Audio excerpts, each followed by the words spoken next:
Bu mavzu to'g'risida ortiqcha gapirib yoki chuqur kirish niyatim yo'q. Telegram kanalda ozgina gapirib o'tganmiz. Kimga qiziq bo'lsa, Telegram kanalida ko'rishingiz mumkin. Umuman bu holat bo'yicha ozgina fikringizni ayting deganlar ham bor edi. Yo'q, chuqurlashmoqchi emasman. Kimnidir endi personal muxlislar bo'lsa, ko'ngliga tep qo'yishni ham xohlamayapman. Haqiqatni aytishni yaxshi ko'raman, lekin jim bo'lishni ham yaxshi ko'raman. Shuning uchun jimlik yo'lini tanlab shu videoni sizlarga ko'rsataman.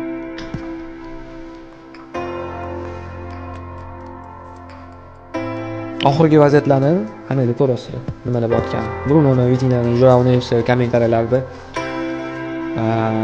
personal muxlislarni manqurt ayrimlar. Hamma ham emas, ayrimlar manqurt muxlislar. Lekin bular o'rtasida hech qanaqa aslida yomon narsa yo'q. Bular takror aytgan narsa. 1 yil oldingi voqea misol uchun Millatlar Ligasining yutgan paytdagi holat.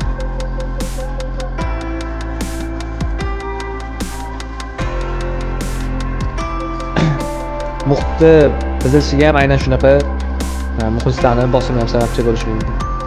Lekin asosiy aybdor baribir Roberto Martines. Murabbiy. Asosiy aybdor u. Chuqurlashmayman, boshqa bu mavzuda chuqurlashmayman. Bunchaki shu videoni sizlarga ulashdim. Va qisqacha fikrimni aytdim.